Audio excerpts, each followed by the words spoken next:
नमस्कार। आज हम एक बहुत ही दिलचस्प सफर पर निकलने वाले हैं। एक ऐसा सफर जो हमें पदार्थ के दिल में ले जाएगा, यानी परमाणु की दुनिया में। ये कहानी है उस खोज की जिसने हमारे आसपास की हर चीज को समझने का नजरिया हमेशा के लिए बदल दिया। तो चलिए इस रहस्य को सुलझाने की शुरुआत करते हैं। सोचिए, सदियों तक हम यही मानते आए हैं कि परमाणु पदार्थ का वो सबसे छोटा कण है जिसे और तोड़ा नहीं जा सकता, मतलब वो अविभाज्य है। पर क्या ये सच था, या फिर इस छोटे से कण के अंदर भी एक पूरी की पूरी दुनिया छिपी हुई थी? और बस यही एक सवाल था जिसने विज्ञान की सबसे बड़ी खोजों में से एक की नींव रखी। तो इस सफर में हम 4 मेन पड़ावों से गुजरेंगे। सबसे पहले हम ये जानने की कोशिश करेंगे कि परमाणु के अंदर आखिर है क्या। फिर हम देखेंगे कि वैज्ञानिकों ने इसकी शक्ल को कैसा सोचा, मतलब इसके मॉडल्स कैसे बने। इसके बाद हम समझेंगे कि परमाणु की असली पहचान क्या है। और आखिर में हम ये जानेंगे कि वो दूसरी चीजों के साथ व्यवहार कैसे करता है। तो चलिए कहानी शुरू करते हैं जॉन डाल्टन से। उन्होंने कहा था कि परमाणु अविभाज्य हैं, मतलब फाइनल स्टॉप। लेकिन जैसा कि साइंस में अक्सर होता है, कुछ नई खोजों ने इस आइडिया पर एक बड़ा सवालिया निशान लगा दिया और एक नए रहस्य का दरवाजा खोल दिया। ये वो दौर था जब एक के बाद एक कमाल की खोजें हो रही थी। 1886 में ई गोल्डस्टीन को कैनाल रेज मिली, जो पॉजिटिव चार्ज वाले कणों की धारा थी। यहीं से प्रोटॉन का पहला हिंट मिला। फिर ठीक 11 साल बाद 1897 में जे थॉम्सन ने खोज निकाला इलेक्ट्रॉन को, जो कि नेगेटिव चार्ज वाला कण था। बस इसी खोज ने डाल्टन की बात को हमेशा के लिए गलत साबित कर दिया। और फिर काफी बाद में 1932 में जेम्स चैडविक ने न्यूट्रॉन को ढूंढा, जिस पर कोई चार्ज ही नहीं था। तो अब हमारे पास 3 कण थे, प्रोटॉन, इलेक्ट्रॉन और न्यूट्रॉन। पर सवाल ये था कि ये तीनों एक छोटे से परमाणु के अंदर एक साथ रहते कैसे हैं। तो ठीक है, अब ये तो पता चल गया कि परमाणु के अंदर भी कुछ है, पर सवाल ये था कि ये सब एक साथ रहते कैसे हैं, मतलब परमाणु असल में दिखता कैसा है। इस सवाल का जवाब ढूंढने में वैज्ञानिकों ने कई मॉडल दिए, जिनकी कहानी बड़ी दिलचस्प है, तरबूज से शुरू होकर सोने तक जाती है। सबसे पहली कोशिश की जे थॉम्सन ने, और उनका आइडिया एक तरह से एक तरबूज जैसा था। उन्होंने सोचा कि पूरा परमाणु एक पॉजिटिव चार्ज का गोला है, जैसे तरबूज का लाल वाला हिस्सा, और नेगेटिव चार्ज वाले इलेक्ट्रॉन उसमें बीज की तरह जगह जगह धसे हुए हैं। देखिए, थॉम्सन का मॉडल एकदम गलत नहीं था। एक बहुत जरूरी बात इसने सही बताई।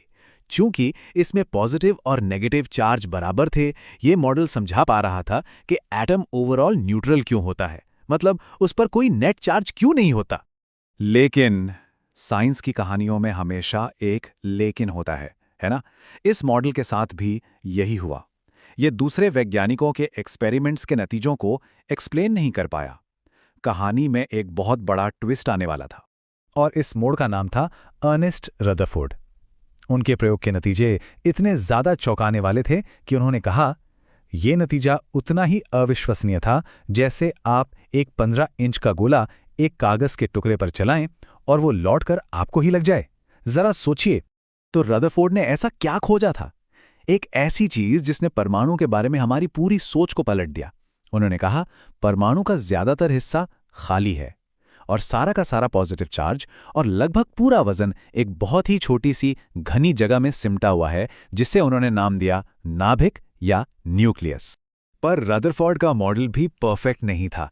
उसमें एक बहुत बड़ी प्रॉब्लम थी। फिजिक्स के नियम कहते हैं कि अगर कोई चार्ज्ड पार्टिकल घूमेगा तो वो एनर्जी छोड़ेगा। इस हिसाब से तो इलेक्ट्रॉन को घूमते घूमते सारी एनर्जी खोकर नाभिक में गिर जाना चाहिए था, मतलब परमाणु तो स्टेबल हो ही नहीं सकते। पर हम जानते हैं कि ऐसा नहीं है। इस बड़ी पहेली को सुलझाया नील्स बोर ने। उन्होंने एक क्रांतिकारी आइडिया दिया। उन्होंने कहा कि इलेक्ट्रॉन हर कहीं नहीं घूम सकते, वो सिर्फ कुछ खास फिक्स्ड ऑर्बिट या एनर्जी लेवल्स में ही घूमते हैं, और जब तक वो अपनी ऑर्बिट में हैं, उनकी एनर्जी कम नहीं होती। और ये देखिए, बोर का मॉडल असल में ऐसा दिखता था।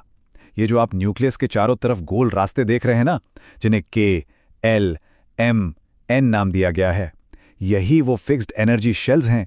इलेक्ट्रॉन इन्हीं में घूमते हैं। इस मॉडल ने परमाणु के स्टेबल होने की गुत्थी सुलझा दी। ये एक बहुत बड़ी कामयाबी थी। तो अब हमारे पास परमाणु का एक बेहतर मॉडल आ चुका था। अब हम उस सवाल का जवाब दे सकते हैं कि भाई सोना सोना क्यों है और कार्बन कार्बन क्यों है, क्यों एक तत्व दूसरे से अलग होता है। और इसका जवाब कुछ बहुत ही सिंपल नंबर्स में छिपा है। इसका जवाब छिपा है इस एक नंबर में, परमाणु संख्या या एटॉमिक नंबर। ये परमाणु का आधार कार्ड समझिए। ये बस न्यूक्लियस में मौजूद प्रोटॉनों की गिनती है और यही नंबर तय करता है कि तत्व कौन सा है। जैसे कार्बन में हमेशा 6 प्रोटॉन होंगे।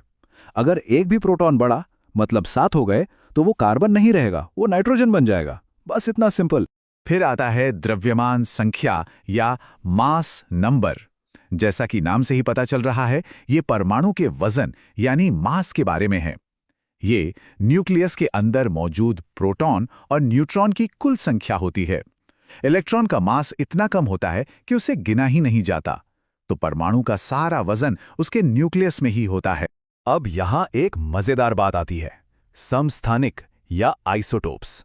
सोचिए, एक ही परिवार के 2 भाई, जिनका नाम तो एक है पर वजन अलग अलग है।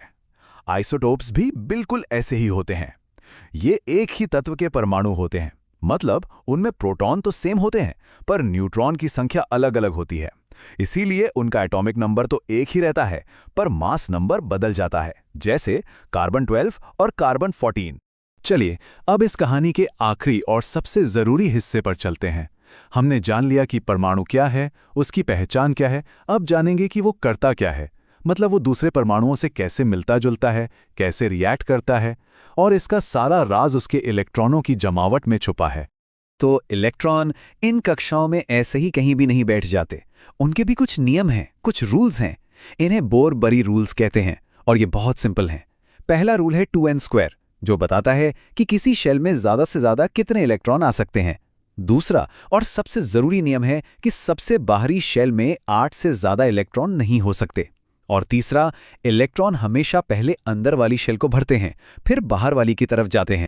इस टेबल को देखिए, इससे सब कुछ साफ हो जाएगा। जैसे हीलियम को लेते हैं, इसका पहला शेल के 2 इलेक्ट्रॉनों से पूरा भरा है। ये बहुत स्टेबल है, इसे किसी से कोई लेना देना नहीं, इसीलिए इसकी वैलेंसी यानी रिएक्ट करने की क्षमता 0 है। अब सोडियम को देखिए, इसके बाहरी शेल में सिर्फ 1 इलेक्ट्रॉन है। स्टेबल होने के लिए ये इस 1 इलेक्ट्रॉन को किसी को देना चाहता है। वहीं आर्गन का बाहरी शेल 8 इलेक्ट्रॉनों से पूरा भरा है, तो वो भी हीलियम की तरह ही स्टेबल और शांत है। और बस इसी लेन देन से एक नया कॉन्सेप्ट निकलता है, संयोजकता या वैलेंसी। सीधी सी बात है, कोई परमाणु स्टेबल होने के लिए यानी अपना बाहरी घर पूरा भरने के लिए कितने इलेक्ट्रॉन का लेन देन या साझेदारी करता है, वही उसकी वैलेंसी है। और यही वैलेंसी तय करती है कि वो किस तरह के केमिकल बॉन्ड बनाएगा। तो इस पूरे सफर से हमें क्या क्या सीखने को मिला, चलिए जल्दी से देख लेते हैं। पहली बात, परमाणु 3 चीजों से बने हैं, प्रोटॉन, न्यूट्रॉन और इलेक्ट्रॉन। दूसरी बात, हमारी समझ धीरे धीरे विकसित हुई, थॉमसन के तरबूज से रदरफोर्ड के न्यूक्लियस और फिर बोर के एनर्जी लेवल्स तक। तीसरी बात, परमाणु की पहचान उसके प्रोटॉन की संख्या है।